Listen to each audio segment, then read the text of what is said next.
This boy was forbidden by his mother to show his talent. Turan was a sheep herder, but he hid an unbelievable secret. In the middle of a small village, since childhood, he was an insanely gifted mage. After losing his mother, he continued living his life. In a world where magic is worshipped, he discovered that his power was so great that he could bring the nobles of this world to their knees. When he was young, a boy said he was a mage. Then the monster must eat his magic, and his friend shouts that she's a monster who eats mages. The boy then moves his stick, hitting his friend hard on the forehead. She asks how he managed to hit her so hard, and the protagonist replies that monsters will lose to mages. The girl says that in that case, she wants to be a mage too, and it's not fair, while an old man watches them, commenting that they were quite energetic in the morning, as the two call out to Grandpa Rebus. The boy asks what it takes to become a mage, and Rebus replies that he can't become one just by wanting to. Mages are the pinnacle, those who rule humans from the highest hierarchy, being nobles and knights who have inherited the ability to use ancestral powers. Unfortunately, the two of them can't become mages, but a man questions how the elder could say such a thing to a child. But he wants to know if it's true anyway, and Rebus turns around questioning. The man says he heard another monster had appeared. Rebus replies that it's true. They say Rob came through the entrance last night. His whole body was covered in a black shadow, and it was a leopard the size of a house. But they shouldn't worry because the village chief went to the city to ask a mage for help. He'll definitely bring one back, and the monster will be subjugated. A mother touches her daughter's head, saying that for now, they can't go into the forest. They must also be careful because without a mage, taking a monster's life is practically impossible. The man asks if all the villagers know, and Rebus confirms, but the villager wants to know about him, the shepherd on Mount Hizaril, Turan, who was lying with his head on a sheep. The young man looks up at the sky, resting. He thinks that this is really boring. The same landscape every day. The same day over and over again. He says at this rate, he'll forget how to speak. Rebus appears and calls him a pathetic brat, because the sun hasn't even started to set, and he's already slacking off. Turan says he's blocking the sunlight, and his grandfather replies that he's rude. And he still resents him for that incident, but the protagonist asks about it, saying he must be talking about when his mother lost her life and he tried to sell her sheep. But yes, he still resents him for it, since he's not generous enough to share his mother's inheritance. They aren't close enough for greetings, so the old man can say what he wants and get lost. Rebus shouts that he's a little shit. Turan stares at him coldly and asks what he said. Rebus turns around, warning that a monster has appeared. They say it was a leopard the size of a house, and Rop found it, so he'll be back after warning the villagers. Turan says it's a serious problem, and Rebus says he doesn't seem scared even though he's the most likely target around here. And he doesn't know how much courage he has, but anyway, the village chief went to the city to ask a mage for help. He came here because he was worried about him, and Turan says he's not being very honest, and won't admit he came for the sheep and not for him. So he says that if the old man is done talking, he should get lost. His breath stank so much his nose was about to fall off. Rebus turns, huffing, and heads towards the village. Turan thinks about the monsters. They were beasts that possess mysterious powers and magic. If humans have mages, then beasts have monsters. A mage was coming to the backwater village because of a monster, so he could finally see one in person. But if a rural village chief is calling, there's a good chance it won't be anyone special, even if it's a mage. Still, he wants to see a mage and find out how strong they are. Turan catches a scent soon after. It awakens a memory in his mind, as it was the smell of blood, as dusk falls in the forest. Turan walks calmly soon after, and thinks he's sure it was this way. His trail finally comes to an end. Turan stops, and looks at the ground, showing no emotion, as he stood before Rebus's shattered body. Turan says he told him to be careful, but he went first, and thinks that the source of the blood smell was him, apparently. This wound couldn't have been made by a normal animal. It was definitely a monster. A growing pressure hits Turan's body. A paw with an eye on it approaches them. The leopard stands before the protagonist. Turan just turns to face it. Keeping his hands in his pockets, he wonders how strong a monster is. At home, a child wants to know if it's true that not even adults can defeat a monster, and his father tells him they are insanely strong. If normal adults like him went up against one, not even a bone would be left. The boy asks what will happen to their village now, but his father tells him not to worry, since the village chief will bring a mage and subjugate the monster. The boy asks if the mage won't lose and if he will punish the monster. His father confirms, as they are great beings born with magic in their bodies. They can take a monster's life with a single word. Turan continues to stare at the monster without reacting, but then he opens his mouth, using the word execute, and the leopard is thrown far away. The monster is surprised. The energy emanating from Turan was strange. The young man wonders if it didn't work. The leopard charges at him once more, so the protagonist uses the word for it to stop. The leopard stops its leap mid-air. Turan says he knew execute wouldn't work, but that stop isn't fully effective either. The The leopard charges him again, grinding its teeth. Turan had moved to the other side. He says that in that case, he takes a stone from inside his jacket. Turan says a shepherd must do what a shepherd does. The leopard then charges toward him. The protagonist uses harden to reinforce the stone. Then he throws it into his sling. His eye begins to glow gold,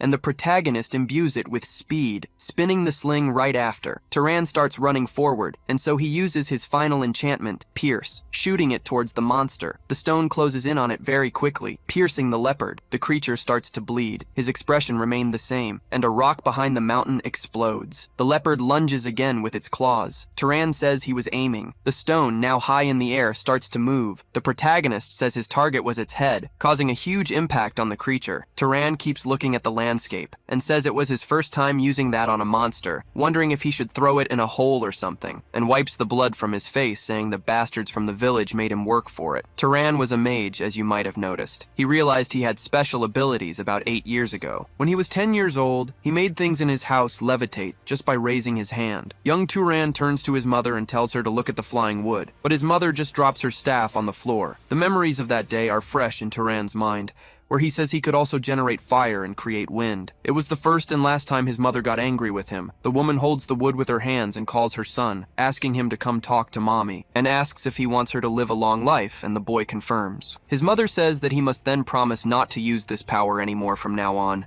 He can never use it in front of other people again. Turan asks why, and his mother wants to know if he remembers the story of the noblewoman and the knight. The protagonist says he remembers clearly. They call people with special powers mages, whether they are nobles or knights, but these two are different. Nobles are descendants of divine beings, the Freyans, who came down from the sky to save the ancient humans. Knights are descendants of nobles with mixed bloodlines. His mother says yes, and it seems he remembers. That's why nobles and knights are treated differently, even among mages. And she's about to tell him why he can't use this power. Turan inherited the powers of his father, a knight, and there are many evil nobles outside this city, nobles who treat knights like slaves. So he must remember this. No one can know that he is a mage. She asks him to promise. And just like that, 8 years passed. Turan continued to keep his mother's promise. The promise will not be broken. He has no desire to reveal himself as a mage, or to come down from the mountain. Later, Turan hears a noise at his house. Someone is banging on the door, shouting his name and telling him to come out. Turan then opens his door. The men stare at him coldly. Turan yawns as he summarizes what they said. They had accused him of taking Rabas's life. The man grabs his shirt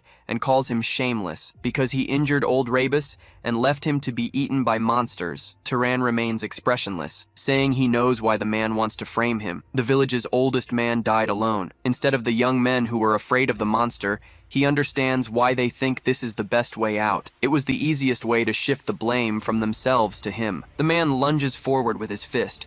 Turan dodges just by stepping back. He thinks about magic. This was very convenient for him. He headbutts the man in the nose. Turan thinks that if he truly wants something, it only costs mana. So he whispers for one of the men to fall. He doesn't need to make a mess. He just needed to keep his movements light, so it wouldn't be too obvious. Just enough so they wouldn't lose their lives. Turan is going to dominate them completely. One of the men charges with a stick, and the protagonist readies a punch. Just like that, the weapon goes flying. And for 8 years, it's been like this. Turan has hidden the fact that he is a mage, and he says they should have used this energy for Rebus's funeral. He asks if the women are there to fight too, but they immediately deny it, saying they came just to see him. Turan just tells them to take this idiot with them and goes back inside his house. He reflects that the village will fall into chaos again, and they'll use this as an excuse to rob him when he goes to trade. But it was fine. He just has to beat them until he gets a fair deal. He says he beat them up, so they shouldn't be back for a while. More knocks come at his door, and the protagonist says they must be crazy. The knocking on the door continues non-stop. The protagonist angrily opens the door,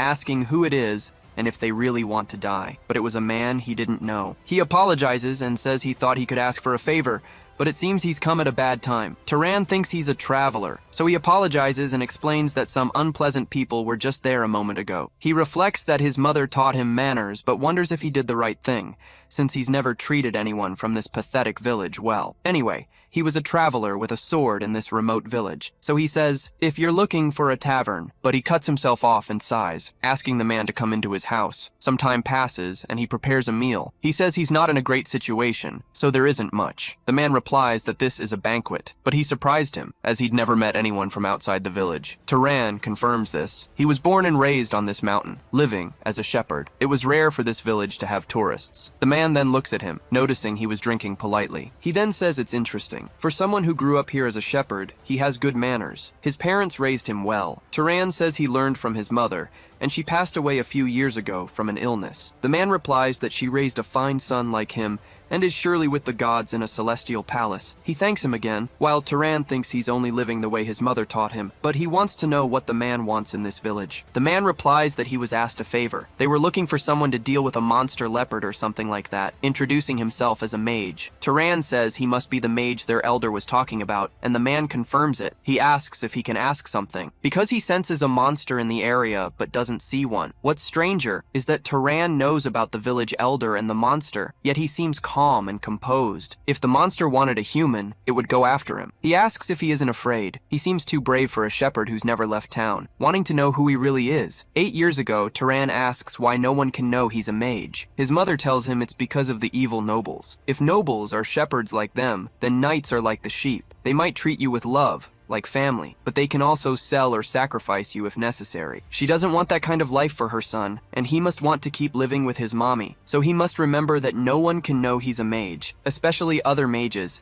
because if they find out, they'll separate them and turn the protagonist into a disposable sheep. To avoid being discovered, he might even have to take lives. The man asks why he isn't answering. His expression then turns serious. Then he says, "If you make a face like that, my joke gets boring." Turan thinks about it being a joke. He then apologizes, saying he doesn't have a good sense of humor. The man says no, he should be the one to apologize, as he thinks he scared him. Turan explains it was his first time hearing a joke about mages, so he was caught off guard. The man says his reaction was so great that he took the joke too far. Stopping to think, he realizes they haven't properly met. He says it's a pleasure and extends his hand. His name is Kiorn, and he's a nomad. Turan apologizes, saying he should have introduced himself earlier. He's a shepherd, and so he tells him his name. Some time passes, and he says he's turning 18 this year. Kiorn says he'll be 75. The protagonist says he doesn't look that old, and the man explains that mages age slower than normal people and live longer. Turan asks how he became a nomad. Kiorn says that after serving the Arabian family for 60 years, he left. He wanted to wander from place to place without stopping, chatting innocently with such a good person. He never realized it could be so much fun. Kiorn comments that it's getting late. Turan agrees,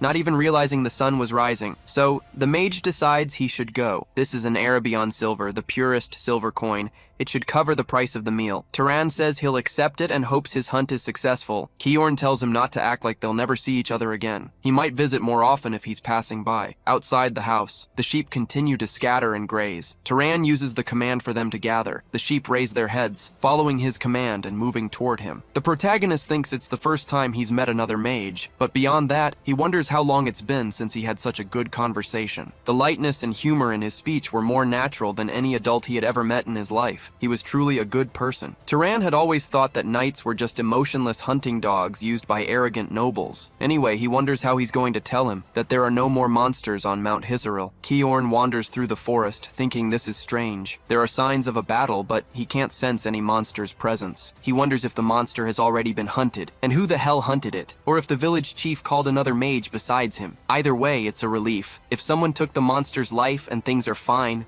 that's all that matters. But a pressure builds in his body. Kiorn spins around immediately. That monster from before is walking toward him. The leopard was alive, even with its head split open. Kiorn recognizes it as a monster's specter. He wonders who would do such a thing. The leopard's claw closes in on him, but Kiorn manages to dodge by moving back. He thinks that if you don't absorb or disperse the mana from a monster's corpse, it becomes a specter. Any monster hunting mage would know that. He leaps again to dodge the leopard's bite. Kiorn reflects that whoever killed this monster was definitely a mage, but he wonders why they let it become a specter. Maybe they didn't know this could happen, but he quickly dismisses the idea. A rookie knight who doesn't even know the basics couldn't kill a monster like this, so there might have been another intention. He prepares a lightning arrow, thinking he has to destroy it no matter what. The strike approaches with surprising speed, but it dissipates right in front of the leopard. Kiorn thinks his magic was nullified. This monster's mana is much stronger than his, but he notices the monster has vanished. He wonders if it was trying to nullify magic with magic, and where it went. The leopard emerges from the shadows behind him, materializing a moment later. It attempts a slash as Kiorn tries to defend himself. He thinks this monster is beyond the level of a mere knight. At least a low-rank noble would be needed. Kiorn retreats with his leg injured. He reflects that he never thought he'd find a specter of this level in a random village. You never know what life will throw at you. So this was it for him. He takes a deep breath. He thinks he won't just lose his life. If he's going to perish, he'll take it with him. He'll concentrate all his mana in his hand and pierce himself right as it attacks. The leopard lunges with its claw. While Kiorn concentrates all his mana in his hands, they both charge toward each other, but a light flies out from the middle of the forest, striking the creature in its midsection, intercepting it. Kiorn looks up, surprised. Then he looks at the ground,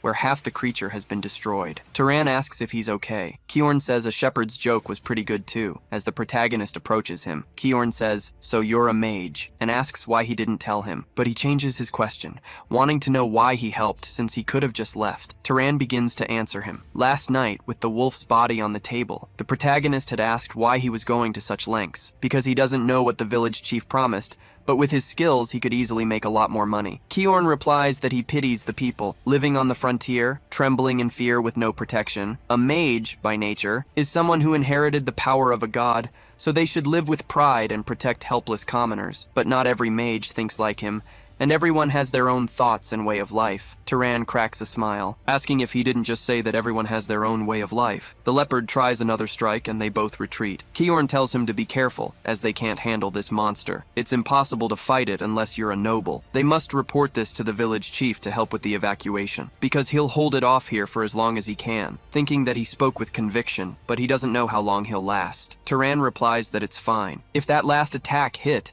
then we're good. Kiorn wonders if that attack wasn't even his full strength. A young knight hiding in the mountains can hunt a specter that would trouble nobles. This was the thought of the veteran knight, Kiorn. What he was seeing now wasn't just a connection he'd made in a rural village, nor was it the courage of a young knight who had fled from the nobles. This scene before his eyes could be the beginning of a mage who would turn the world upside down. And Turan says he's always been curious about his own limits. Stones begin to levitate around him.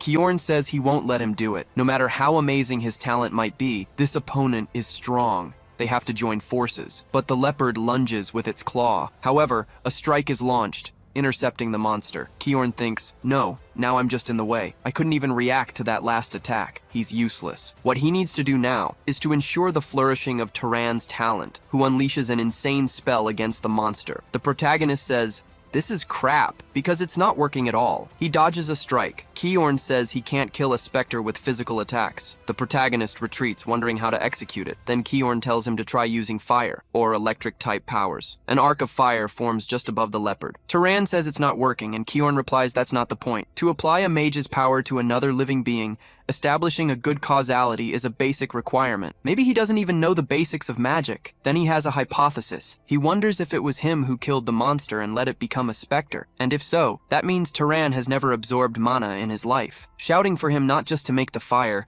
but to shoot it afterward while thinking, he's already this strong? Turan backs away from the monster's attacks, creating pure fire in his hand. Kiorn thinks that for a mage, lighting a fire shouldn't be hard, but controlling it requires separate training. However, the protagonist was able to do it immediately. Turan plants his feet firmly on the ground, launching the spell toward the creature. The monster begins to burn. Then it runs forward, out of control. Kiorn shouts for him to stay focused. He has to keep feeding mana into the fire so it doesn't go out. He needs to burn the entire specter. Turan continues to watch the spell with focus. Thus, he completely carbonizes the specter. Kiorn thinks, looks like we've won. This specter was very strong. Normally, the power of a noble would be needed in this situation, but the protagonist defeated it. Turan asks if it's over for good, and Kiorn keeps thinking that he was just a simple mountain shepherd with so much talent. Kiorn says that if he doesn't want to encounter another specter, he must absorb the mana first. The protagonist asks how to do that. Kiorn tells him to imagine he's draining something. Turan closes his eyes to concentrate. Green energy begins to seep out of the monster, flowing toward the protagonist's hand. Turan opens his eyes a moment later. His mana circuits are filled with the mana, and so the protagonist completes the drain. Kiorn says he'll feel a slight pleasure, and he can't believe he's seeing this with his own eyes. So this was really his first time absorbing mana. Turan confirms it. Kiorn thinks that after awakening, Mana grows slowly with age. The best way to get stronger is to defeat monsters or mages and absorb their mana. But this was Turan's first time absorbing mana, and yet he can already handle magic at this level. This means he has absurd innate potential. This means this young man was important. Kiorn calls the protagonist's name, saying he was very rude to him, and he wants to ask which house he belongs to. Turan calls his friend's name, telling him to clean up the blood first. Back at his house, his arm is bandaged. Kiorn apologizes for his rudeness in making someone so esteemed do such a thing, and says he can only apologize. Turan says he already told him he's not anyone special, just a shepherd who doesn't even know his father, so he should please stop. Kiorn agrees, but tells him not to look at him that way. He wants to know what a powerful mage like him is doing as a shepherd. He doesn't mean to be disrespectful, but it certainly doesn't suit him. Turan says it was a request from his mother. She told him to do this until the day she died. Kiorn is surprised to hear this. Turan explains that out in the world, there are nobles. If he's revealed as a mage, he'll be used and then discarded. Kiorn says she was wise. Turan admits he's surprised, as he thought Kiorn would call her overprotective, but Kiorn insists she wasn't wrong. Mages possess great powers, and that inevitably attracts conflict. About 20 years ago, there was a great war between two major noble houses. It was a war between his own House of Arabian and the great House of Zahar, where many people lost their lives. Out of roughly 3,000 knights from Arabian, nearly 1,000 died. That was almost a third of them. Sadly, everyone close to him was in that third. His friend Denver said he'd open a laundry shop after the war ended. His teacher, Hartman, said he still had so much to learn. And his beloved family was defeated by House Zahar, but he survived. That's why his mother was right, in a way. A knight's life can vanish much faster than a commoner's, but one thing she was wrong about was his aptitude. It's embarrassing to say this in his current state, but he is a very skilled knight. Yet Turan easily destroyed the specter that even he couldn't defeat. His potential isn't merely that of a knight. At the very least, it's on the level of nobles, and among them, his aptitude is top tier. Turan mentions his mother said his father was a knight and asks if that was a lie. Kiorn replies that there are cases where a noble is born to knights. In that sense, he thinks it would be best for him to leave this mountain and explore the world, because we humans are more than just knights and nobles, and we are not yet the masters of this world. He apologizes, saying he keeps forgetting that Turan doesn't know much about magic. A lineage ability is a trait that nobles inherit from their ancestors, the Freyans. Whether or not someone has such an ability is what separates nobles from knights. He asks if there were any spells that seemed incredibly easy, or a time he used an incredible magic or skill that didn't even seem to require mana to activate. Turan says it's not that he's strong. Kiorn replies that just by having mana, a mage's abilities become powerful. Turan says he has a good sense of smell and is good at throwing rocks. The teacher says that if his sense of smell is exceptionally good, it could be a lineage ability. Being skilled with thrown weapons is one of the characteristics of House Arabian, but it's a very common one. The protagonist asks him to tell him more. Sometime later, Kiorn says he understands. Turan asks why he's acting this way. The teacher says he thinks he knows which house is responsible for his abilities. Turan asks which house it was. Kiorn says it was a great house, known as the Pursuers or the Hunters, the House of Zahar, the one that fought in the war against the House of Arabian. The protagonist is devastated to hear this. He mentally repeats the words, the Great House of Zahar. He wonders if Kiorn is saying he's from the same bloodline as his enemies. He wonders what to say, if he should apologize for the actions of relatives he never even met. Kiorn then calls out to Turan, telling him not to worry. He didn't even participate in the war. Turan tries to argue, saying, but the teacher interrupts. He explains it was a matter for adults, and if they try to wash away blood with blood, the war will be eternal. Turan asks if he doesn't regret telling him to explore the world. Kiorn says that if he leaves the mountain and seeks power, he'll inevitably join the Zahar family, since he possesses extraordinary abilities. But he trusts him anyway. He was talking about the kindness in him since he saved him, even though it meant revealing an identity he had hidden his whole life. If someone like him reaches the top, maybe he can prevent a terrible war like that from happening again, but they don't have to talk about that, and it's not like he has decided to join the Zahar family or anything. Turan says his thoughts are very clear. He wants to try leaving the mountain. Kiorn says he's given it good thought. The protagonist clarifies that he doesn't mean right now. He'll leave when Kiorn's wound has healed. Kiorn calls him kind, saying he's just a little scratched up. He adds that Turan really is a good person. Inside the house, he explains that to use magic, one needs mana, which is why it's often called the key to omnipotence. The protagonist repeats the last phrase. Kiorn says it's not quite like the name suggests, but to use magic, you need mana that matches it. Turan asks what the standard is for mana to match magic. Kiorn says he'll explain now. The difficulty of mana is determined by 3 factors. First is lineage, second is affinity, and the third is causality. The first is determined by the lineage you were born into, which applies to most nobles who aren't knights. For example, it would be difficult for him to heal wounds with magic, but for those of the Ravista lineage from the south, it's something they can do without even training. That is the power of a lineage. Turan asks about affinity. Kiorn says he can also think of it as familiarity. It's the concept that a mage can perform certain tasks easily. Turan says he made the fireball by thinking of it as throwing a rock. Kiorn agrees immediately, saying that if he had made simpler flames,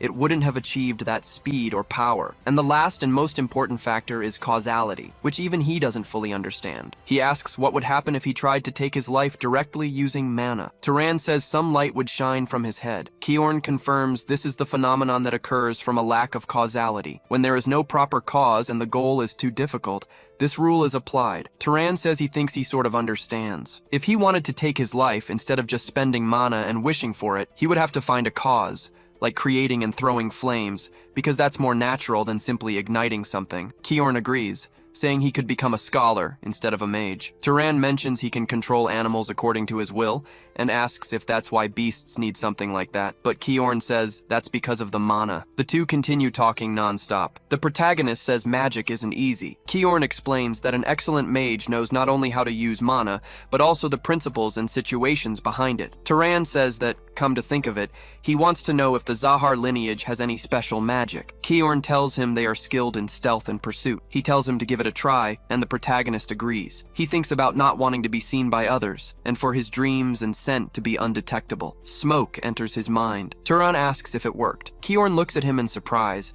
as the protagonist had completely disappeared. He then says that he succeeded, and that he can't see him. He bites the corner of his mouth, worried. The room was now empty, without Turan, but then he reappears in the space. Kiorn says it's been a while since he's seen that ability, but it's chilling. During the war, the knights were terrified of this power. Turan says it seems very unfair, but Kiorn tells him it doesn't make him invincible. He says he will now teach him some magic training methods. Turan questions if he isn't teaching too much to an enemy mage. Kiorn explains that he saved his life and took care of him, and as he said before, he trusts him completely with all his heart. Elsewhere, a merchant asks if he's going to sell the sheep and leave. He wants to know who's going to be the shepherd from now on, and how he could decide that without consulting them first. Turan says they should figure out how to find a shepherd themselves, and he doesn't care what they do with his belongings. He just hopes they'll buy the sheep at a fair price. If not, he'll just release them all and leave. They can try to catch them, but he warns it'll be very difficult. The village chief bites his lip, thinking that this bastard is a man of his word, and he won't gain anything by angering him. So he says that's fine.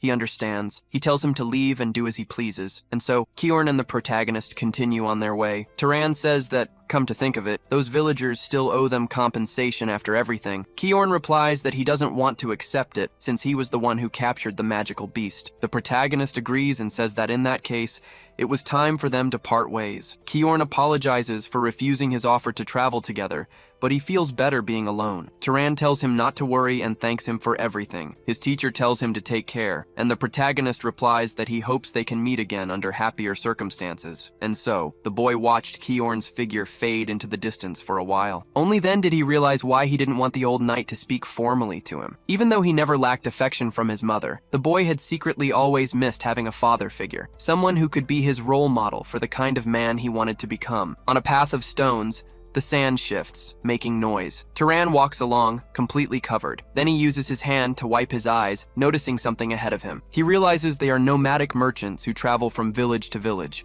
And right now, that was a good thing, because he was going to ask for directions. One of the men asks who he is to block their path, and Turan explains that he's traveling alone and wants to know where the nearest city is. The man tells him that if he follows the road, he'll reach a city called Murray. Turan starts to walk away and thanks them for the information, but one of the men tells him to wait. He's just going to leave after getting what he wanted? When you receive something, you should give something in return. They point their swords at him and tell him to drop his bag. Turan says they're bandits, and the merchants ask what if they are. They'll call him careless since they're in a desert where no one would ever find his body. He should take off his backpack and leave while they're being nice. Killing him and stripping his clothes would be a lot of unnecessary work. Turan says he understands. They were bandits who even take people's lives. When he was at home with Turan and had produced fire magic above the cup, Kiorn had picked it up right away. Turan says he'll have to use them to practice his magic. The bandits burst out laughing, saying this lunatic was talking as if he were a mage. Turan then moves his hand, using wind magic to throw them away. He thought that instead of generating wind from the air,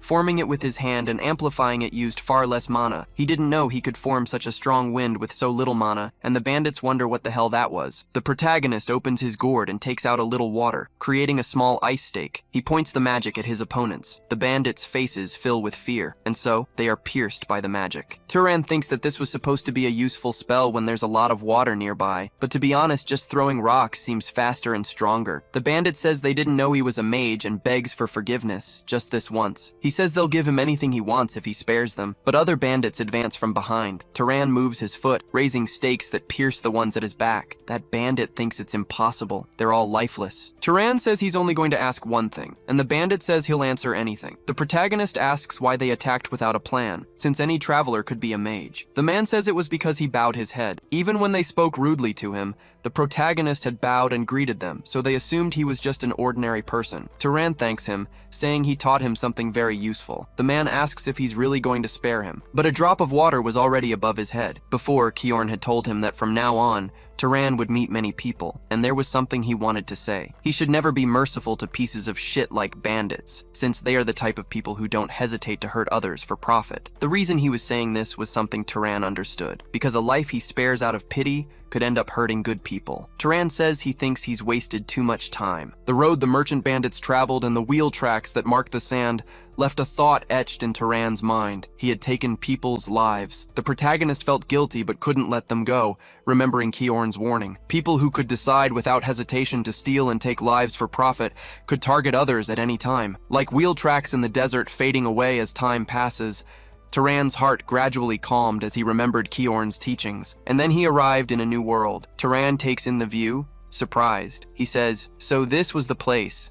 The small city of Murray. Some people walk through the city. Turan thinks it's the first time he's seen so many people at once. Even the architecture was completely different compared to the village. Now it really felt like he was in a city. He then says, 'Excuse me,' to a fruit vendor. The man asks what he can do for him, and Turan explains he's not a customer. Kiorn had said that if he ever arrived in a city and needed to rest, he should look for a tavern, as there's usually always one around. The man tells him that if he's not buying fruit, he should leave. Turan wonders why he was so rude, and if there was some hidden rule in cities where you had to buy fruit before asking questions. So he asks how much it is, and the merchant says it's 2 dupit. He looks like a foreigner, so he might not know what that is, but paying with other coins was also valid. Turan hands over a coin and asks where he can find a tavern. The man tells him to go down the street, and behind the cloak shop, he'll see a blue roof. That place was the biggest tavern in the city. Lena, the tavern employee, welcomes him. She says he's a handsome customer, and Turan asks how much a night costs. She replies that it's 16 dupe, and the protagonist says he'll stay. More importantly, there's something he wants to ask. He wants to know if there are any monsters nearby with a bounty,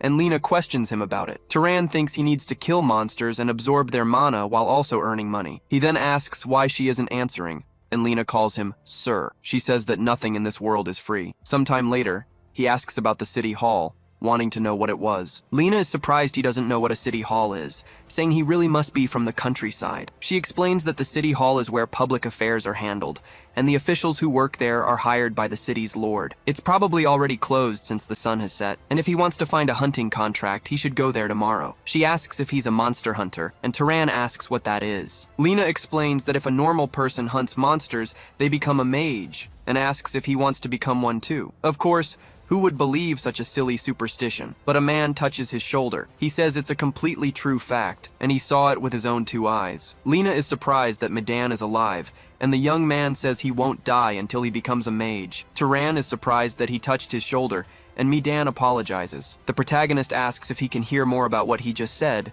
and Medan asks if he means about becoming a mage. Mages get stronger by hunting monsters, and by the same principle, if a normal person defeats a monster, they become a mage. The 4 of them were hunting monsters to become mages. Turan asks if this means there's a mage among them, but the boys deny it, saying that in this city there's only the Lord and his 3 mages. But they want to know if he hunts monsters, since his equipment is so bad. Turan says he has a weapon and shows them the bag. Maidan points out it's a well-used slingshot. The protagonist explains it was good for shooting something the size of an egg, and Madan says it's good for hunting monster rabbits and foxes. Actually, they were going to say they need another marksman and want to know if he's interested in hunting with them. A smile spreads across Turan's face. He then refuses but thanks them, thinking there's no reason to hunt with them. It was a pretty chaotic day. He still can't believe he actually left the village. He wonders what's going to happen now, but a noise catches his attention. He questions who's at the door. Remembering Kiorn's words, he knows he must stay alert, even in a cave. The city wasn't safe. He must never let his guard down. Turan prepares a spell in his hand, then calmly opens the door, but he's surprised by what happens next. Lena asks if he was sleeping. She thought he might be cold, so she came to warm him up a bit. Turan asks what she means as the girl lets her hair down. She says it's exactly what it looks like. For a small amount of money, she'll do whatever he wants. Turan asks what if he doesn't want to. Lena tells him not to lie. It's written all over his face. But the protagonist immediately imitates a Buddha. The girl is astonished by this. Before, Kiorn had shouted at him not to do it. He always has to be careful with maids and prostitutes in taverns, since most of them have STIs. Mages have a resistance to diseases, so it's not a problem for them. But if he's not careful, he could pass it to another woman, so he shouldn't let desire control him. Turan thinks that cities are also hard to live in. First the tent, and now Lena. To think they'd put a price on small bits of information and conversation. Cities are truly ignorant. The protagonist can hear a man saying he was curious about something. He asks why Madan called that guy over earlier, since, to be honest, he seemed pretty useless. Another man agrees, adding that he talks too much, so he'd be perfect as bait. Midan explains that it's because the guy reminds him of his younger self. Hearing that he hunts with a weapon like that worried him. If he's even 1% of what he claims to be, he'll survive. Turan smiles and turns away, thinking that maybe the city isn't so ignorant after all. Earlier the other day, at the city hall, a secretary offers his greetings and asks how he can help. Turan asks if he's an official, and the clerk retorts, asking if he looks like one. The protagonist says he came to hunt monsters. Kiorn had told him that the world wouldn't be kind to him, because if you think about it, there's no reason for it to be. If you want people to treat you well, the method was simple. You must reveal you're a mage, and then normal people would treat you like a deity. The protagonist picks up a poster. The secretary tells him to look at it and put it back. Turan asks about a crow monster, and the secretary snaps back, asking if it looks like a cat to him. It was unlikely, but if he kills the monster, he must bring the corpse back to the city. If a mage doesn't disperse it with mana, it becomes a specter. If he kills the monster and abandons the body, it's a crime, and he'll be executed. Turan thinks to himself that he knows this, and he also knows what happens when a monster becomes a specter. He can't repeat that mistake. He then asks if knights don't hunt monsters, but the secretary says they don't have the spare time. The job of knights is to maintain public order in the city. Hunting monsters was for delinquents like him to handle. He says as Turan leaves that it looks like another body will be rotting outside the city, but the crow lies lifeless. Turan hands it over with just a hole in its chest. The secretary says it's impossible and asks how. He was able to bring it back so quickly, and did he kill it alone? The protagonist confirms it. He wants to know how to get the reward, and the other secretary says they'll give it to him. He thanks him for the hard work and tells him to get some rest. He notes that it's incredible because the wings are intact. He didn't even know it was possible to bring in a blade crow in this condition. Then he looks to the side. He wonders why he's still here. Turan asks if there are any more monsters to hunt. The secretary is surprised and tells him not to say he can still hunt more. Later,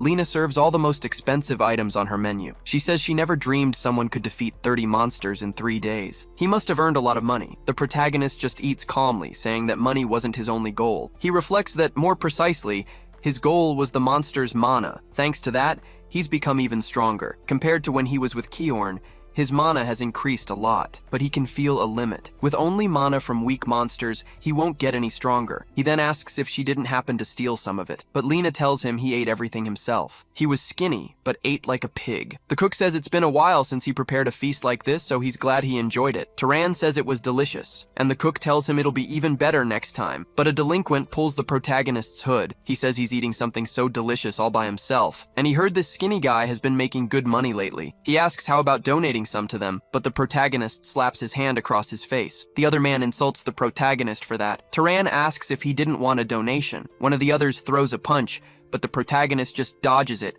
striking him in the face with his elbow. One of the bandits grabs a stool and runs at him, but Turan blocks it with his hand, preparing to flick him on the forehead.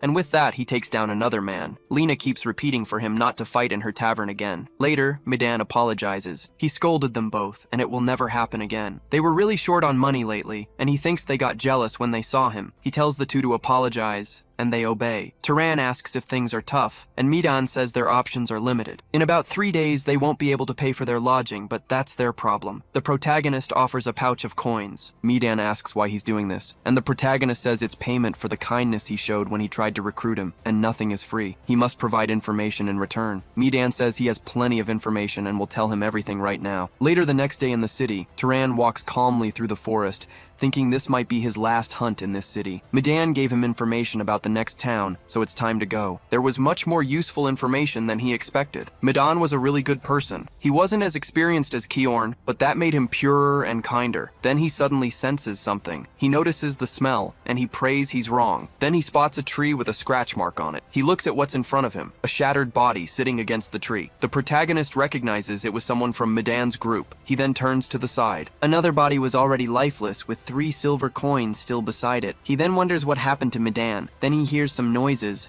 Someone is talking about a rabbit, the one that was feeding on the corpses. A monster rabbit stalks the protagonist, its face distorted and strange. Turan gets up immediately. He then dodges a lightning-fast attack from the rabbit. He thinks to himself that it was fast. That blow almost hit him. He starts to spin his slingshot, using all his strength with a bit of mana. The stone is launched toward the rabbit, approaching and fragmenting into multiple shots, but the rabbit deflects them with its paws and ears. Turan thought he was used to defending against thrown attacks. The rabbit settles back on the ground, leaping towards him, but the rabbit is completely taken by surprise as the protagonist vanishes right after. The rabbit stops in midair as Turan appears behind it, having cast a spell. Plunging his dagger into the monster's neck, he backs away immediately, his presence returning to normal. The rabbit slams into a tree with its claws, slicing it in half with ease. It tears through several more as it keeps moving forward. The forest fills with smoke. The rabbit lets out a loud cry, looking up at the sky. Its blood starts to splatter. Then it falls to the ground, lifeless. Turan reveals his presence again, approaching the monstrous creature's corpse. Then he points his hand towards it, draining its mana with ease. Turan thought the amount of mana he was absorbing felt different. It was more than the leopard he'd encountered before. A voice says he can't believe it, that he was actually a mage. Turan agrees, and the man asks why he was hiding his identity. Turan asks if they have family to pass their belongings to, but the man says no, calling his boss's name. Medan had told him there's a big city nearby called Aurum, and it has a library. Turan asks what that is, and Medan explains it has thousands of books. The moment he said books, Turan seemed more interested, but he'd heard not everyone was allowed in. So Turan asks how to enter. Medan says that apparently only mages can, and Turan says he's decided. He's going to the city they mentioned. Turan says Medan's name, looking down, hoping he'll be happy there. Then Turan gets into a line. He felt almost embarrassed for being so impressed by the small town of Murray. The great city of Aurum was on another level. He didn't expect so many people to be trying to get into the city, and they were inspecting for wanted criminals. As expected of a large city, it has a more organized system. A voice tells him to stop. Turan asks what's wrong, but the man says entry is forbidden. He'd never seen such filthy clothes. He tells Turan he should at least clean himself up first. In the middle of the city, there was a tower covered in vines. So this must be the library Medan was talking about, Turan thought. It was huge and must have been built with magic. He approaches the front, saying he wants to enter, but the guard tells him it's exclusively for mages. Turan says he is a mage, and the guard becomes suspicious. The guard asks if he wants to die for impersonating a mage. He can't believe he's dealing with a lunatic like him. There's no way in hell someone like him is a mage. So he starts using a type of magic. Kiorn had explained that mages can recognize each other by sensing one another's mana, and can even tell if the person is stronger than them. Turan opens his eyes then, unleashing all his mana towards that guard. The man can't take so much pressure. He falls to the ground and says it's okay. He thinks that Turan wasn't a normal mage, and this man was at least a noble. Then he introduces himself as Kenya, a knight of the House of Valius, and asks which house he is from. Turan asks if he has to say to get in, and Kenya says no. To use the library, he needs permission from the Master of Valius, and he will contact them. At the house, the protagonist takes a bath. He thought it would be a simple process. A maid approaches him and cleans his arm. Turan wonders how this happened. Then he asks them to stop. He asks if it's a problem if he washes himself, but the maid says that if they fail to attend to a guest, they will be punished. The protagonist tells them to do as they wish. Later, another maid is amazed. Turan asks what it is, and she covers her mouth. The protagonist asks if there's something on his face, but the woman says she got lost in his beauty and asks for forgiveness. Turan says there's nothing to forgive, and the woman asks him not to speak so casually, until a voice asks what this is, approaching him right after. The girl asks if he was the guest who arrived looking like a beggar. After a bath and good clothes, he looks like a prince, she says. A guard tells the young lady she shouldn't say that. Turan introduces himself, and Azella does the same. She asks which house, and the protagonist says that for personal reasons, he'd like to omit it. Azella says that's a shame. Thinking she'll play around a bit since he's hiding who he is, she releases her mana. Staring at the protagonist coldly, she tells him to show his mana. Turan just takes the spell head on. The protagonist's power turns bluish. Then he reflects the woman's energy. The maids are defended by the guard, but the mana exchange weakens. Turan takes a deep breath afterward. Azella is surprised by that. Her hands tremble as she laughs. She calls him Sir and asks if he wants to marry her. Turan is speechless, wondering what she means. Azella asks why he's reacting that way since she thought he'd be surprised. Besides, the spot next to her is free now, so he should think about it. And so the girl leaves. Turan is left alone. He looks at his hands, seeing that they were also trembling. He thinks that at the very least, she was a mage on his level, and wonders if she was an ordinary human. Finally, at the Valius house, the protagonist meets with the head of the house. The man welcomes the young noble, and introduces himself as Rug Valius, the Lord of Aurum. Turan introduces himself as well, and Rug asks if he wants to use their library. He warns Turan beforehand that many people come after hearing strange rumors. He clarifies there's no ancient magic or tricks to increase one's power. Turan says that's fine, as he's not interested. Rug replies that if he wanted something, there's nothing he couldn't give, as they have no secrets anyway. It was getting late, so he told him to rest and they would continue tomorrow. Turan replied that he wouldn't forget the master's kindness. The next day near the tower, Kenya confirms the noble lord's identity and welcomes him to the Celestial Library. The doors open, and Turan is surprised. Looking at the endless spiral staircases, he says, "So this is a library." A woman says it's the first time she's seen the Lord. She was the librarian there. According to the family master's orders, she will explain the rules for using this place, and they were simple. Turan thinks this child was the librarian. She continues that the first rule was compensation for damages, and the second was that taking books was forbidden. During his use of the library, she would continue to supervise. Turan says all right, but if he's going to read, he wants her to stay away because it was strange. He reasons that if she is the librarian, she must have read the books there. The woman says yes, and if he needs anything, it was her job to look for it. She asks what he wanted, a romance or a comedy, adding that Master Turan is young, so maybe he wants to see adult books. Turan says he wants to acquire basic knowledge about the world. The librarian grabs a dozen books, saying that many of them are hundreds of years old and won't be suitable for the general knowledge he's looking for, and this section might help a little. Turan picks up one of the books. So that's what that word meant, he thought. He then turns a page. Then he starts to get engrossed, thinking this was incredible. Turan repeated the same routine every day, reading in the library. Now he began to understand the world's geography, the races, the etiquette of mages, how items were processed, and even monsters and relics of the ancient empire. As he stacked this knowledge, his world became clear and vivid. Rug remarks that he's been making good use of the library. Turan confirms, and the man says that even though he treats him as a noble, letting him use the library was an act of kindness, and he would like that kindness to be repaid. A beast recently appeared north of Aurum, attacking travelers. 4 knights sent to subdue it were devoured and never returned. He thinks a noble will have to intervene, but they can only mobilize 2 at the moment. If he joins, they'll have 3, which will be safer. Turan understands, thinking that protecting people is a mage's duty, but it was a bit strange. Usually mages don't get involved in this sort of thing. Rug says that because the Northern Road is Aurum's only trade route,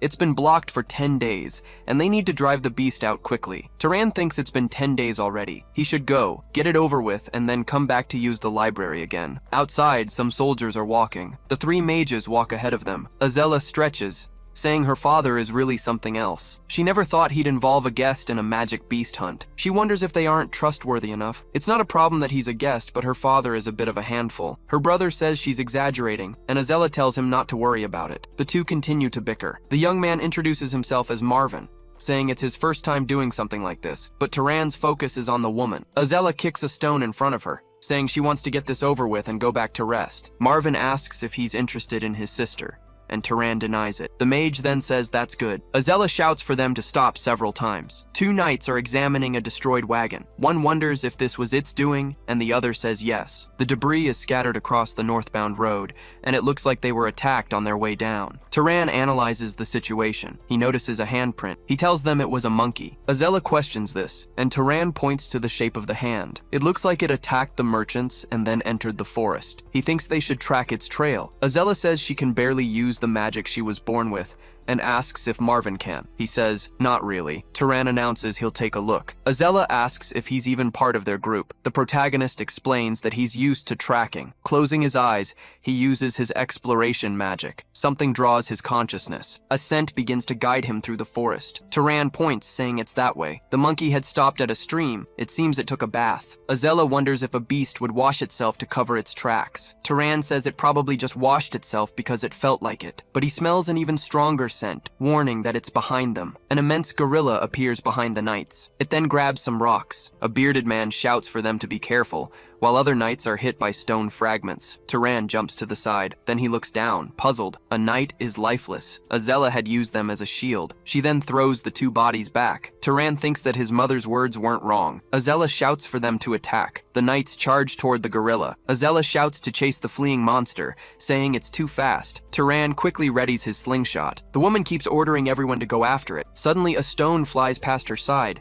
startling the girl with its sonic speed. The stone pierces the gorilla. Azella and Marvin turn around. Turan continues to spin his slingshot, a smile spreading across his face. The gorilla falls shortly after. Azella prepares her magic, telling it to die. A dragon of fire begins to manifest on her arm. It lunges toward the gorilla, causing a huge explosion in the area. Turan thinks, so this is the power of the pyromancer bloodline of House Valies. The knights sigh, saying it's over. Azella comments that she felt a chill for a moment when that stone flew by. Marvin asks if she was scared, and Azella tells him to shut up, saying he was the one screaming like a little girl. The knights get up and start tending to each other. Turan notes the chaos but thinks it's a relief no one lost their life. Even though there was a surprise attack from the magic beast, it was a battle where they could have avoided serious injuries. Turan looks to the side. He thinks that considering the body gets stronger according to one's magic power, they should be several times more resilient than the knights. Yet they used them. Marvin asks why he's looking at him like that. Turan replies it's nothing. Azella says that, more importantly,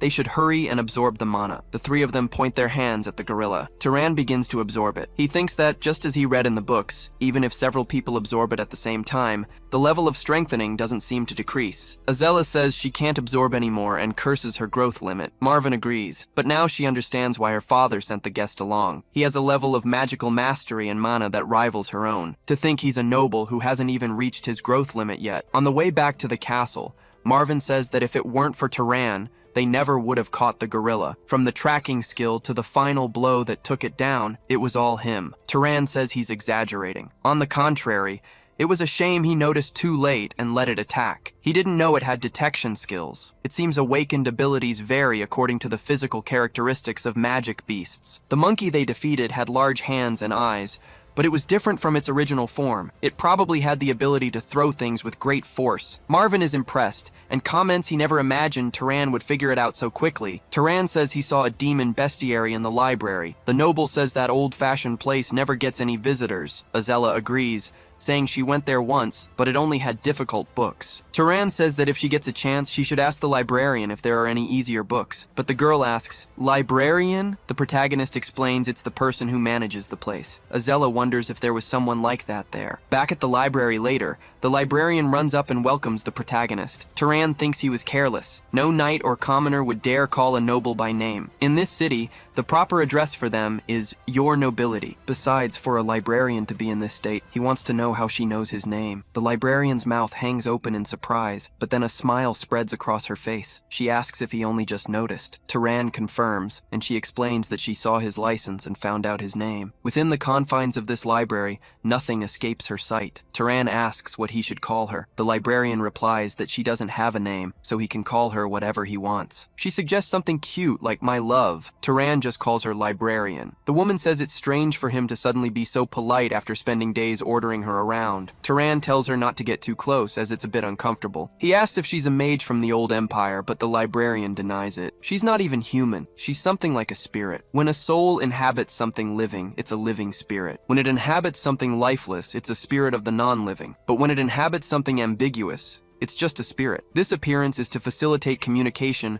according to the user's taste, but Turan's taste is a bit strange. The protagonist tells her not to lie, and she says it's like a reflection in water. Turan begins to analyze her up close, placing a hand on her chest. The librarian tells him to stop, that it's weird. Turan apologizes. She says he has no idea how irritating it is not being able to use force directly against trespassers. If she could, she would punish all those who handle the library's books carelessly. Turan says it seems the head of the Valius family doesn't know about her existence, or rather, maybe no one who has used the library knew. The librarian explains it's because no one had the qualifications to perceive her. Her creator made it so that only those of a certain type who reach a certain level can recognize her. In other words, only Turan can see her. He asks what she means by type, and she explains it's the bloodline that mages always talk about. Turan asks her to tell him about his bloodline, but she says he should ask his parents. He tells her he's an orphan. She asks if he wants her to check, saying he just needs to agree to let her examine his body. Turan is startled by this. She starts laughing, and he wonders if she's serious, but the ghost touches his chest. She then comments that they're connected now, and Turan tells her not to say such strange things. She explains that there are a few minor lines, but the main one is that of a tracker and hunter, which is characteristic of the Zahar family. But she's surprised, saying there's another one. It was mixed, and he asks what she means. The librarian explains that he's the result of two people with different bloodlines,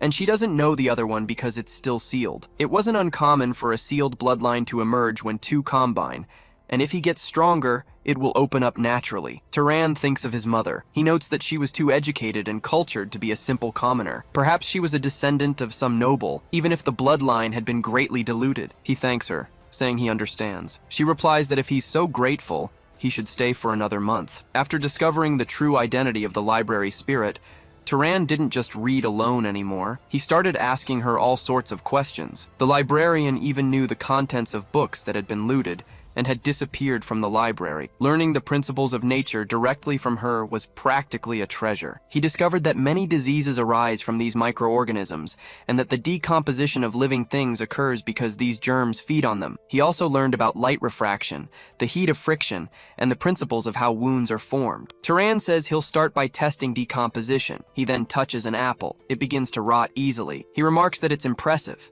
It's not that common magic couldn't do this, but understanding the principle allows him to use less mana. Just by changing how he perceived the world, his magical ability improved. He speculates that some powerful families might monopolize this kind of knowledge. If all mages knew this, they would lose their advantage. The librarian says she understands why the level of knowledge has been declining over time, and if what he says is true, it makes sense. The next day, Turan tells her it's time for him to leave. The owner of this place has already started giving very clear signals. The librarian begs him to take her with him, but she just passes right through him. Turan asks if she can leave, and she says no, adding that she would take good care of him if he stayed, but she turns away, saying she doesn't care. She adds that on this continent, there are many legacies of the gods, and he should check them out from time to time because there might be a spirit who knows more than she does. Turan turns and says he'll come back to visit her. The librarian tells him to come if he wants, and if he doesn't, whatever. He tells her that there are still many books he wants to read. As the day passed, Turan leaves the city, thinking that according to the map of the continent he got from the library, the Enro Desert,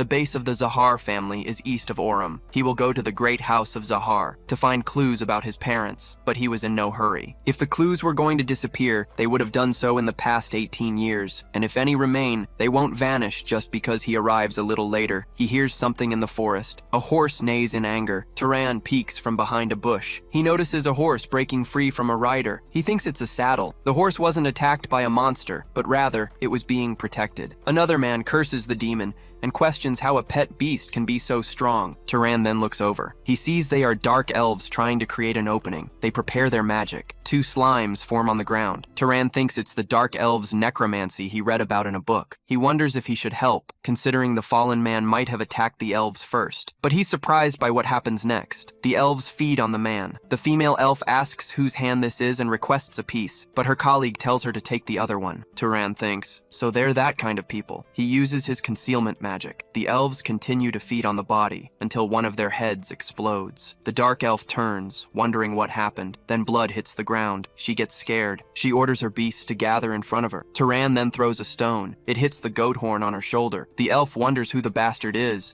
demanding that he show himself. Her summoned monster destroys a tree in its path. She notices its concealment magic. She says they'll see if he can still hide. She summons a monster fox to sniff him out. Turan appears with a smile on his face. The dark elf turns to him. She shouts that he's a damned demon. She then orders her beasts to take his life. Turan claps his hands together. He opens them and shouts, "Fire arrow!" It causes a combustion in front of him. The monsters continue to advance toward him. Turan dodges one of the monsters. He falls to the ground, thinking that it was fast, and it was a good thing he managed to defeat one of them first. But he is surprised a moment later. The monster fox had managed to bite his leg. Turan kicks the creature away. He turns to face forward again. The bull charges at him once more. It throws him against a tree. Turan spits blood. He falls to the ground, coughing. The elf says it serves him right for daring to take her Kel's life, but the horse then kicks her in the face. It stomps on the dark elf as she screams for help. The monsters turn toward her. They advance, biting and attacking her in various ways. The elf asks how he dares to humiliate her like this,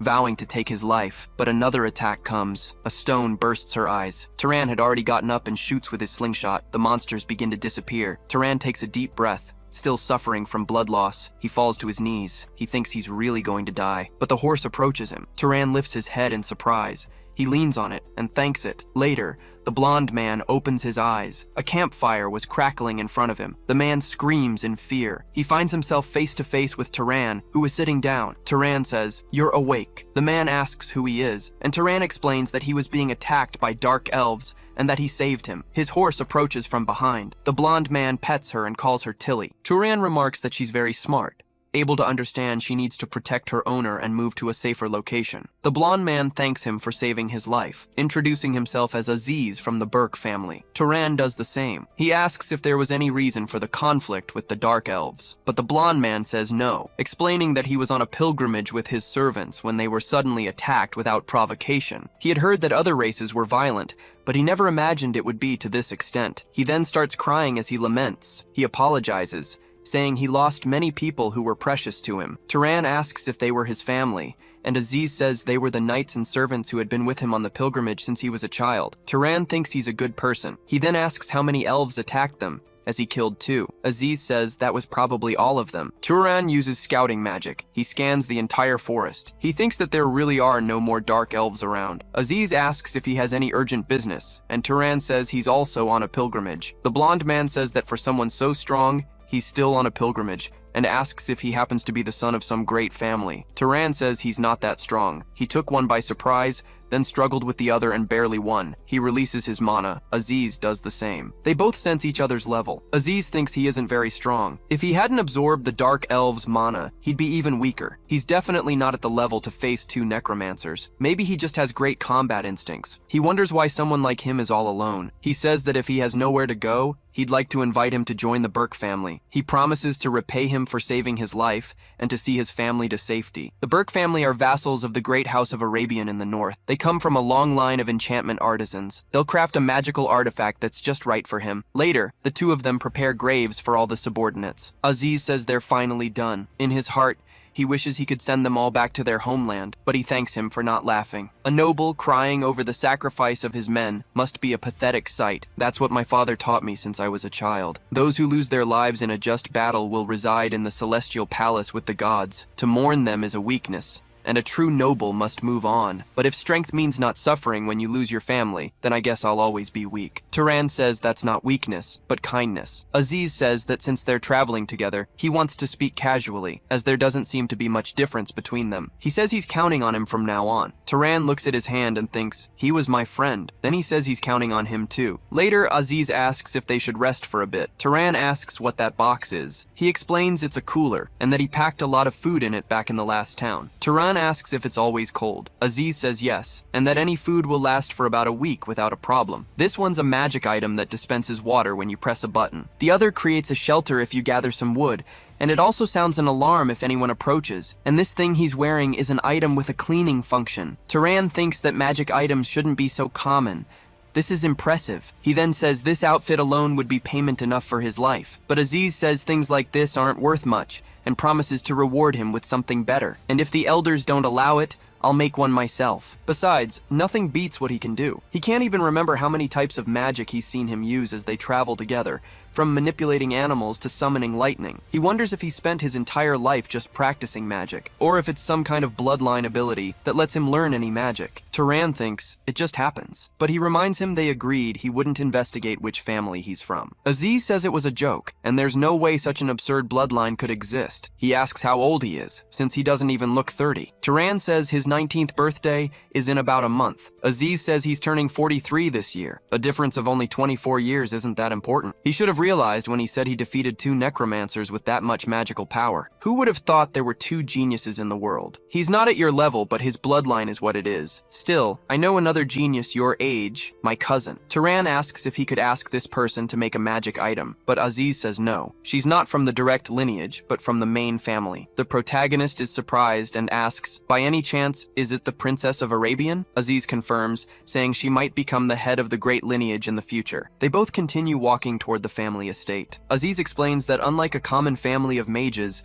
the leader of a great lineage can't easily pass the position to their own biological child. In a great lineage, there are dozens of relatives of the same generation. Among them, someone stronger than the patriarch's son always emerges. And yet, among the patriarch's own children, she was born, Mesa, who possesses the greatest talent of all. Just 10 years after her magical awakening, she mastered the lineage's magic and all types of combat magic. As a result, she has received full support. Turan says that with that much power, he wonders if her family gave her any special support for the future. Aziz says yes, she even inherited her great-uncle's magical power when he died. Of course, he received a portion too. The protagonist thinks that there's definitely a reason why the great lineages are at the top. Then the blonde man announces that they're arriving. The protagonist is surprised right after. The grass in front of him begins to stir in the wind. Aziz explains that this is the Dakine Plain, the central territory of Arabian, in the territory of the Burke family, Zabalin. The mother greets her son and asks what happened. Aziz immediately hugs his mother. Turan looks on and thinks he's 43 years old. The father tells him to think of his dignity. At the very least, he should call her Madam. Turan thinks, I don't think that's the problem here. Aziz introduces Turan as a new friend he made in the south, the benefactor who risked his life to save him. The mother says that paths shouldn't be dangerous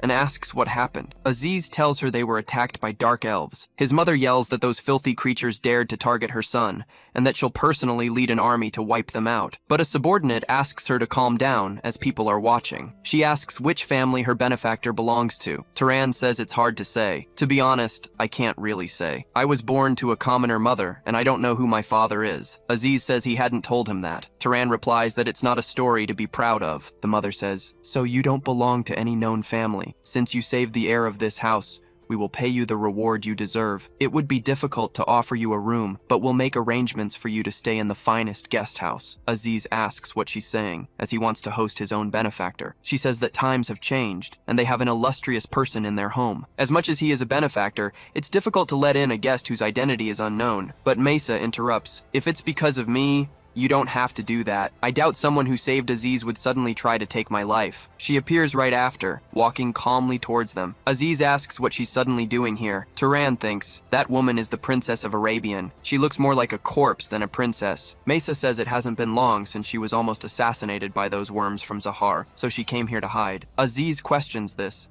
since they had such a strict defense system. Mesa says there's probably a traitor inside. It's not like there are only 1 or 2 people in the family who dislike her. But I'm tired. I'll retire for now. Good night, everyone. The mother says they will then prepare the second best guest room for Mr. Turan, later in the same castle. Turan opens his eyes at dawn, still lying in bed, looking at the ceiling. One of the magic lanterns illuminates the hallway. Turan walks through it, now dressed. Aziz calls his friend's name. You're an early riser too. What are you doing alone in the hallway? Turan says the lamp caught his eye. Aziz mentions he used to make them all the time when he practiced enchantment magic as a child. We have several in storage, but the protagonist says he doesn't need that many. Just then, a golden bolt of lightning cracks outside the window. The protagonist immediately turns to look. Aziz explains that Mesa seems to be training her magic. He says she's always dedicated. Turan asks if that's the magic of the Arabian lineage. Aziz tells him it's the lineage of the storm. He never hated his own blood, but this made him a bit envious. It was like looking at a real god. Turan thought about it. He was curious how strong the next heir of the Arabian family was. Aziz asked if he wanted to go see her. Turan admitted he was curious, but didn't think think it was a good idea for a stranger to approach. The young man said it wasn't like he was an assassin and vouched for him. To be honest, he was also curious about who was better between the two. Turan replied that this must be the real reason he wanted to take him. Aziz mentioned he had trained with his cousin a few years ago, and it had stuck with him. He wanted to see her get frustrated just once. So, once outside, he called out to his cousin. She recognized her cousin and asked who was with him. The protagonist introduced himself. Her name was Mesa, she said, and asked what brought them here so suddenly. Aziz said it was nothing special. They saw she was training and wanted to join in. Mesa said she remembered. That one time, he spent a whole week trying a new spell, and she got it in 2 tries. Aziz left crying. Turan laughed at that and apologized. Aziz then said that Turan was the most talented person he had ever seen, almost a monster. He suggested the two of them should fight. Mesa repeated his words. She stared coldly at the protagonist before her. She began to release her mana. Turan looked up at the sky. Lightning was striking across it. Mesa continued to unleash her magic. It was an oppressive force, meant to gauge the protagonist's power. Turan started to feel the pressure. For the first time, he felt fear. Then, the sky calmed down. Mesa and the protagonist remained facing each other. Turan broke into a cold sweat after that experience. He was breathing heavily. Mesa apologized for what she was about to say, but it didn't seem like he was on her level to fight. Aziz interrupted, saying that in terms of magical power, it was clear he was no match. What was truly incredible was his ability to learn magic. Turan was a magical genius unlike any he had ever seen, and even she couldn't reach his level. Mesa said that since he was praising him so much, she'd see what he was capable of. Turan suggested they each demonstrate a spell the other didn't know. Whoever could replicate it faster would win. Aziz said it was a good method, and asked what she thought. Mesa agreed. She'd heard he didn't know his own lineage's magic, so it would be unfair to use her innate magic. She would leave it out. She slammed her hand on the ground, saying she would go first. Aziz looked over, surprised. A small vine sprouted from the ground. It moved and pierced through everything, heading towards Aziz. The vines quickly entangled him, lifting him up. Mesa explained that it was plant creation and manipulation magic. Aziz asked to be let down, saying he was getting dizzy, but Mesa just said it was fun. Turan looked up and touched the ground, crouching down. He thought that fire magic was just manifesting the phenomenon of burning, and water magic was simply extracting invisible moisture from the air. He then commanded it to grow, thinking that vines were the same. They were just seeds planted in the soil. In other words, it was just growth that began to move. Mesa was surprised by this. Aziz was too, his mouth hanging open. The girl said that by telling it to grow, it seemed he had discovered the true nature of the magic. She asked if he had seen it before, but Turan said no. Mesa admitted that Aziz was right for once, which was rare. Now it was his turn to propose the challenge. She would see what he could do. Turan thought that using Zahar's lineage magic would be asking to lose his own life, but then he noticed something. He pointed his hand towards a bush. Something started to rustle in there. A rat scurried out. Mesa asked if it was just animal control, and if that was all, but the protagonist said no. The rat was just the ingredient. His eyes began to glow with mana. The rat started to twitch from side to side. Then, its body rotted away. Mesa was shocked by this magic. Turan said he was ready. She said it was now her turn. She moved her finger. A rat walked towards her. Mesa picked it up.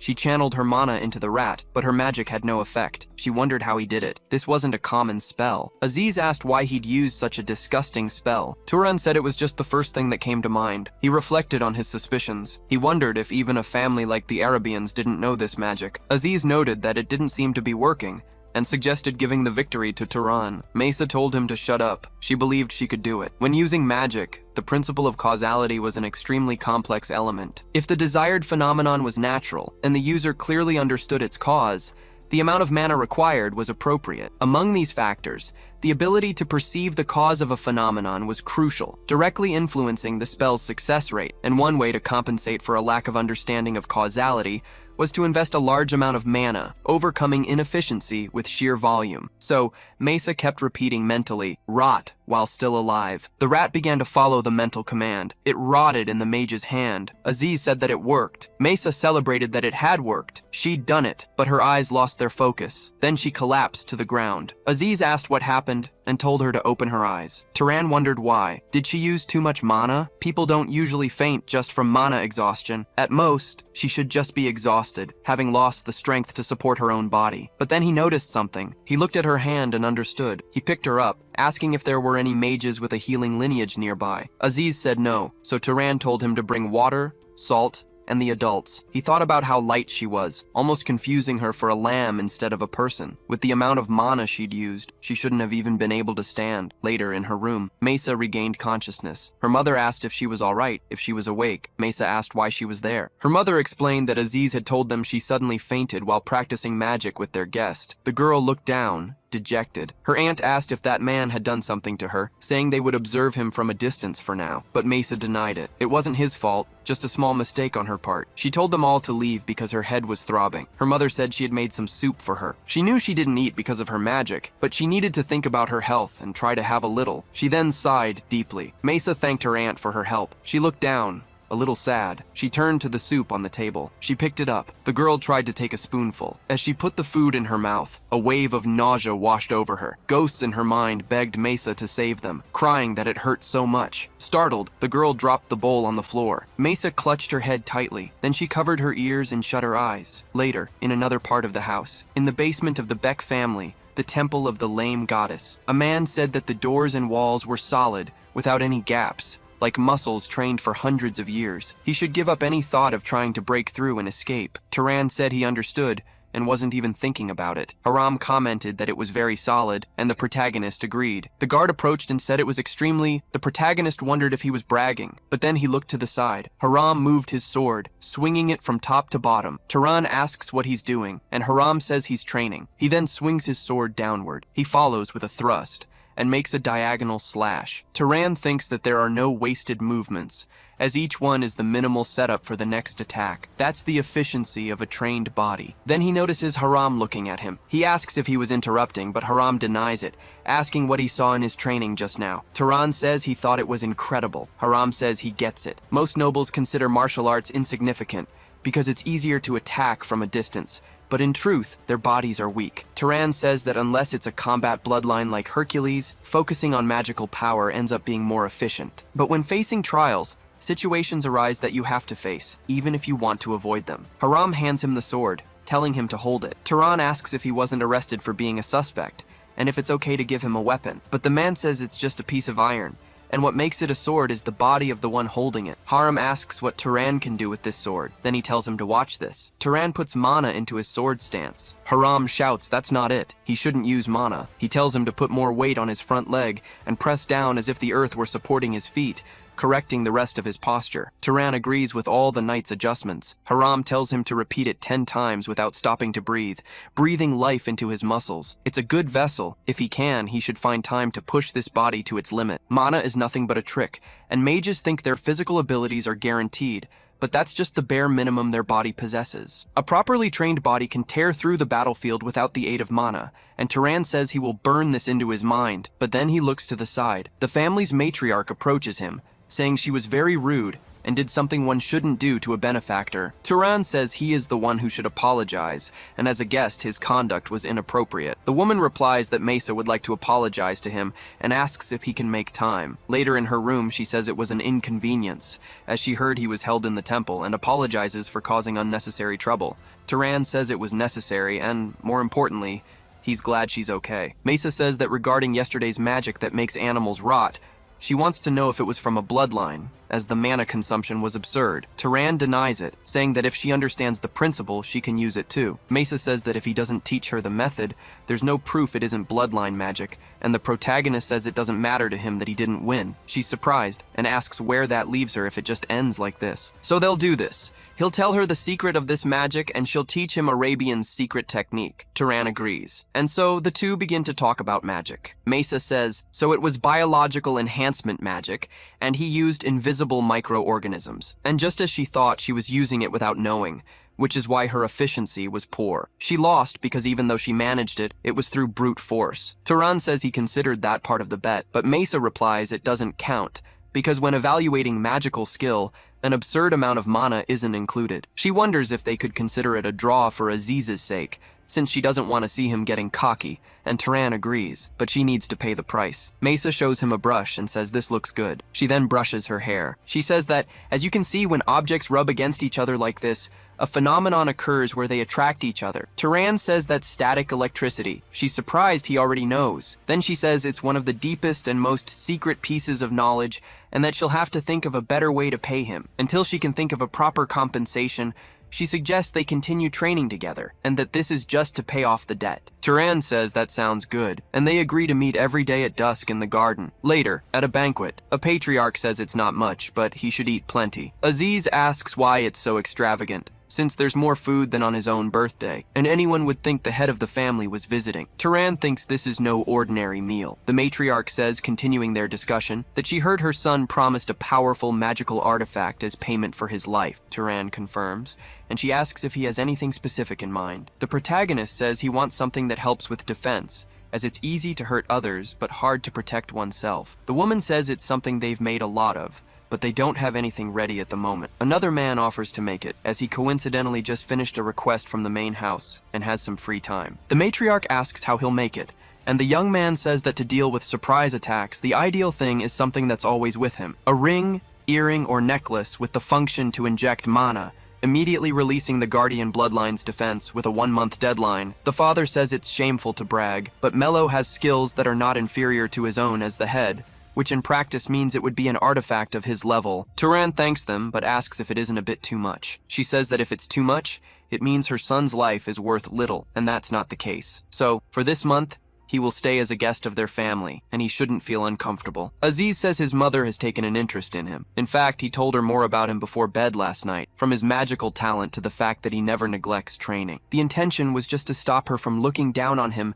for being a wandering noble without support. Turan says that hearing all this, it sounds like she wants to recruit him into the family. Aziz agrees, because they shower people with benefits and then apply pressure to hook them by introducing a beautiful young woman. In fact, there are several adults in the family like that, but he shouldn't worry, as the artifact is just to win his favor. They won't force him to marry just because he accepted, and his mother isn't that shameless. He asks if he has anything to do right now, and Turan says he arranged to train with Mesa later. Aziz says they still have plenty of time then, and they're going to walk around town. Even though Zabalin isn't the capital, there's a lot to enjoy. He asks if he was planning on just staying locked in his room training magic all day, and Turan agrees. Aziz says life is too short not to enjoy it and drags him downtown. Later, in a casino, he tries to encourage the protagonist, explaining how it works to him. On another side of town, he shows him more. Turan then looks to the side, seeing a poster on the wall. Then he notices something different. That wanted man was Kiorn. He wonders if it could really be him. Elsewhere, a sword duel is taking place. A story says that around an ancient era, when the Arabian warriors set out into the desert, there was a knight named Kiorn. With divine help, he defeats the enemy after a difficult fight. Everyone applauds right after. Aziz asks if it was worth watching, and Turan confirms it was good, thinking that Kiorn was very humble to call himself a common knight, and if he ever meets him again, he'll ask if that story was really true. Later, the next day, the protagonist wakes up feeling a bit off, noticing Haram staring at him from his side. He then asks if he rested his body, and the protagonist confirms but wants to know what brings him here. He says that his vessel looked promising, so he must come and train because the body doesn't get strong by resting, but by being forged. Turan agrees and thinks it's more rewarding to gain something than to just have fun. Aziz enters his room, saying he heard there's an amazing play, but he notices Haram there in front of him. The man says he's going to train, and that he should forge his weak body too, but Aziz refuses, saying he just got back from being out, and he runs off, saying he's still tired. Turan wonders why he's acting like that, but later he realizes this was the reason. Haram asks if he can't hear his body screaming. He says they have to do it one more time, that he can't give up over such a small amount of pain, and to finish up, this will be the last time. That's enough training for today. Turan then lies down on the ground. Haram asks if he's tired. Still, he's a mage, and should consider himself lucky to only have to do this once. A normal body, even after being forged, weakens over time. It needs to be constantly tested to maintain its strength. But mages, thanks to mana, keep their bodies in an ideal state. Once you turn it into steel, it doesn't weaken. He says that's enough rest for now. The protagonist gets up, saying no. But the man says he knows, because the body doesn't lie. And now, he's going to teach him weapon techniques and hand-to-hand combat. The Burke family's routine was extremely intense. Turan breathes heavily from the training. Haram explains this is a special space where the body becomes several times heavier than normal. If he hesitates, he'll be crushed. So in the morning, he trains with Haram. At dusk, he returns to the mansion and repeats his magic training with Mesa. And just like that, before he knew it, 3 weeks had passed. His blue lightning bolt hits a target on the wall. Turan thinks that he missed again. Mesa says that for someone like him, he's having unusual difficulty. The protagonist confirms it's because he's not from Arabian. The girl says in that case it's hard to help, as she's never thought of aiming that way, until a voice calls out for the young lady. A knight says, "There you are," and asks who this man is. Mesa tells him it's none of his business and asks what happened. She had told the main house not to approach while she was recovering. The knight reports that the head of the family has summoned her. Mesa demands to know what's going on, warning that if it's not important, he'll regret it. They said the Dark Elves have started a major offensive in the south. 3 cities have already fallen,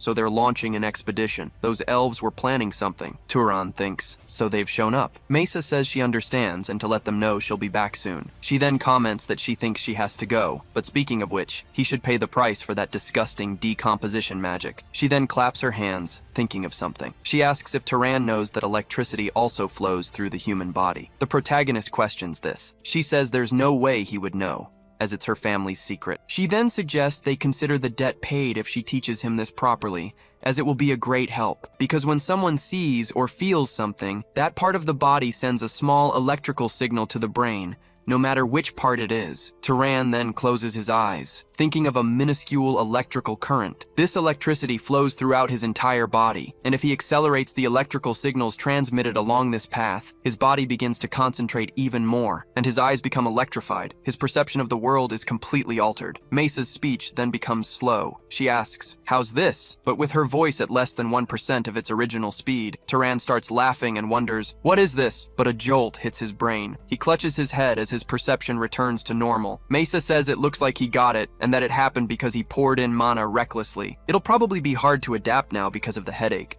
but once he gets used to it, he'll be able to maintain it for a long time. Turan says it was valuable. Mesa jumps away right after, saying it's just an investment. Since he seems to have some talent, if he ends up learning something better in the future, she'll collect on the debt, and with that, she flies away. Turan watches in awe. The next day, a bird flies over the city. A crowd of knights gathers in the center of Morgan, the heart of the Dakine Plain. The civilians shout, "Glory to Arabian!" Aziz comments that it's just a departure ceremony, but it looks like a victory parade. He's surprised a moment later, waving at Mesa, who is on horseback. His father tells him to maintain the posture of a nobleman until they announce that the head of the family is entering. The man begins to walk. Turan thinks that person is the current head of House Arabian, Badal Arabian, who has several scars on his face. Turan says he doesn't look well, as he's pale, and asks about his health. Aziz replies that he heard rumors he was gravely injured fighting the head of House Sahar, but since it was a long time ago, maybe it's just old age. The head of the family extends his hand to the sky. All the civilians are then surprised as they look up at the sky. An immense black cloud takes over the area. Lightning starts to flash across the sky, causing a thunderstorm. Everyone then shouts, "Long live Arabian," Turan thinks, so this is their power. Even with his body in poor condition, he easily covers the land. This was the pinnacle of magic achieved by a human. One day he would also reach this point. Later, in another place, Mello hands him the bracelet. She says that just wearing it a little increases physical resistance, and if he injects mana, that level increases even more. At its limit, it reaches the level of nobles from a guardian bloodline. The mana consumption is high, so it's best not to use it for too long. Turan says this is an incredible treasure, and Mello says an item like this probably wouldn't be common even among the great families. The matriarch calls for Turan, asking if he has any interest in formally joining her family. Turan says it's an offer he's grateful for, but he thinks it would be difficult. The mother says she's heard the stories, that he's someone with much to do and would have a hard time settling in one place. Turan says he will never forget their hospitality and that the Burke family will be his friends forever. With that, he leaves the house. He is surprised a moment later as he comes face to face with Haram and Aziz. Haram tosses a dagger to him, explaining that it's a magical device without many functions, but it's sturdy and the blade is very sharp. The protagonist thanks him for it and calls him master. A smile spreads across Haram's face. He then runs off, embarrassed. Aziz places a cloak on the protagonist. Turan asks what it is, and the nobleman asks if he wasn't envious of his clothes, because it doesn't get dirty and easily repairs itself if torn. And here are a shirt and pants. The protagonist says his friend's name. Aziz says he's a good friend, and not just for saving his life. After spending time together and seeing his way of life, It gave him a lot to think about. He then asks where he plans to go, and the protagonist says he'll head east first. Aziz says that's Carmane and he's been there. He advises him not to take the ship if he can avoid it, because the waves are the worst. Turan thinks that he'll have to pass through those waves to get to Zahar's land, but he can't say that. Aziz says that since he's so stubborn, he won't starve, and tells him to come back safely to pay him back for the cloak. The protagonist walks across a field on the plain. He thinks that he's alone again now. He then gets ready. Thinking he'll run for a bit, he shoots off at maximum speed. The commoners look to the side, completely confused, seeing only the protagonist's trail in his wake. Turan travels across various types of terrain in a short time. Later, as the sky begins to darken, he then stops his run. Looking ahead with some surprise, he looks up at the top of the mountain. A strange smell hits his nose. The protagonist wonders what it is. It smells like a bonfire, but something more disgusting, like a burning animal. He then looks forward, coming face to face with a destroyed village. There were lifeless, burnt bodies all around, tied to some kind of wooden stakes. Turan wonders if they were attacked by bandits, since the dark elves shouldn't have come this far. Then he looks to the side, surprised, seeing one house still standing. He goes inside, but there's nothing there, crouching in front of a hatch. He then grabs both handles, pulling with all his might. The protagonist is completely surprised, seeing a girl trembling in fear. She screams right after. Turan asks her to calm down, saying he's not an enemy and came to help. The girl asks if he's serious. The protagonist asks her to tell him what happened, but she tells him that the mage took everyone's lives, falling to the ground right after. Turan catches her in his arms and thinks that fortunately it's not serious. She must just be exhausted from being trapped in the basement for so long. First, I need to get this child to a safe place. Outside, an ice bow is pointed at him. They shout that they've found him. An army stands before him. The woman orders him to his knees,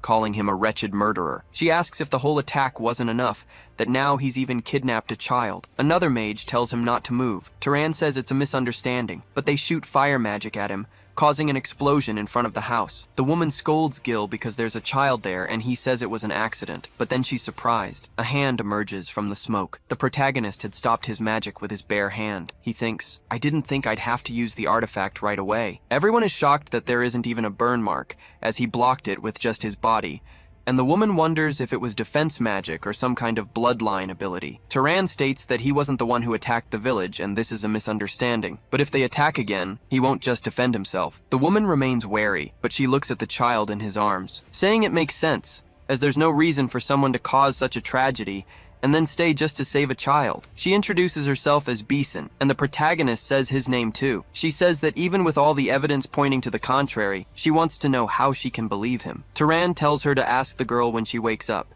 as it seems she saw the real culprit. Beeson is surprised by this. She asks if the girl saw the arsonist, and the protagonist is surprised. She asks if the protagonist doesn't know who it was, and Turan says he doesn't. Beeson explains that it's the mad mage who committed this atrocity. For a few months, he's been attacking isolated villages, tying up and burning the residents. Since there are no survivors, not even their gender is known, and all they know is that they call him the arsonist. Later, the girl explains that he wore a red cape, had a beard, and a frightening appearance like a lumberjack. Everyone listens to this description. Beeson looks at Turan in the back, apologizing for being rude out of impatience, saying it was clearly a mistake to point her weapon at him. Turan thinks that even among nobles, there are those who let their sense of duty speak louder. Midan was an honest and good leader. Then he says that what matters is that she was worried about the child's health first. He asks why they came to capture the arsonist. Beeson says that since someone was in a place that had just been burned down, she thought they had caught him, but now they only have a description of the bastard, and they'll catch him soon because they have a tracker with them. Turan asks if they are from the Zahar family,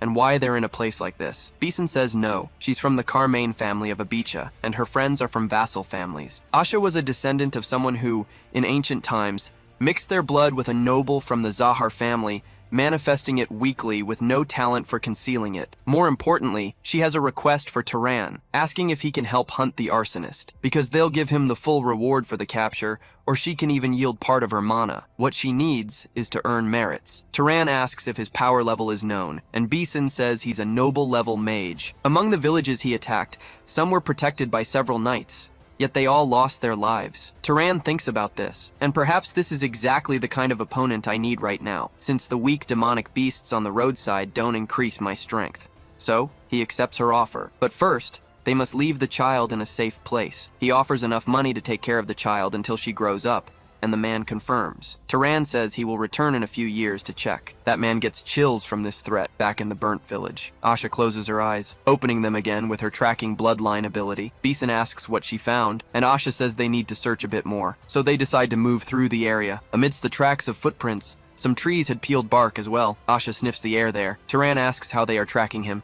She explains that she looked for human male footprints, and when they reached the road, she followed the scent of ashes, since if he hasn't changed clothes, there must be residue. Turan thinks she's quite professional. Before, they didn't even know the gender, but Asha says she found it. She rushes forward as Beeson asks her to slow down a bit. Amidst a mountain range, they find a cave entrance. Beeson tells Turan to come with her to the front, and for the rest to stay back. She then invokes a spell in her hand, illuminating the path through the cave. She asks if there's anyone inside. Asha says there is one person. The group continues walking, until a light illuminates Beeson's face. Torches had now been found, coming face to face with a hooded, shirtless man. He asks what brings them to such an isolated place. Turan asks if it's the arsonist, and Asha confirms. Beeson aims an arrow, saying she'll confirm if he's the murderer who kidnapped and burned the villagers. The man says he doesn't understand what she means, but then he moves his hand, causing a large explosion in front of him. Everyone in the group is thrown back, but the protagonist remains standing with his hand forward, thanks to the artifact, while Beeson still aims her arrow. The arsonist is surprised by this. The arrow is then fired in his direction, hitting the man's leg. The mage quickly falls to the ground. He then tries to move forward, supporting himself with his other hand on the ground. Stone hands begin to emerge from all sides. Turan thinks that he wasn't from a fire bloodline, but the monuments begin to fall as he advances, spinning the slingshot from side to side. The man extends his hand towards him, but the protagonist lands a shot that severs the arm from his body. The man falls to the ground, groaning in pain. Turan uses his electricity magic,